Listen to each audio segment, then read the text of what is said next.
আসসালামু আলাইকুম। অর্গানিক বাজারে আপনাকে স্বাগতম। শরীরে দেখছেন তো, এই যে গাছ পাকা ছড়ি, কলাটা পুরো অথেন্টিক, এক নাম্বার। কালারটা কি আসছে দেখেন, সাইজ হ্যাঁ চমৎকার। অর্গানিক বাজারে আপনাকে স্বাগতম। সামনে আরো অনেক অর্গানিক খাবার দাবার পাবেন ইনশাল্লাহ, দিব। আমার পেস্টটা, কষ্টের পেস্টটা নষ্ট হয়ে গেল ভাই, মানুষজন স্ট্রাইক মারা দিছে। এতদিনের 2-2.5 বছরের মেহনতগুলো নষ্ট হয়ে গেল।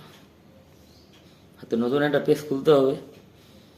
শোয়েব দ্য অর্ডিনারি গাই দিয়েই, আমি তো অর্ডিনারি গাই, মানুষ, সাধারণ মানুষ। এই যে সকাল সকাল কলার ছুরি নিয়ে এই যে বেরিয়েছি, এই হচ্ছে অবস্থা। দোয়া রাখবেন, সব আল্লাহর হাতে। আসসালামু আলাইকুম রহমতুল্লাহি ওয়া বারাকাতুহু। কেউ ট্রেনে ধরতে ছেলে থেমে থাকা যাবে না, আগায় যেতে হবে।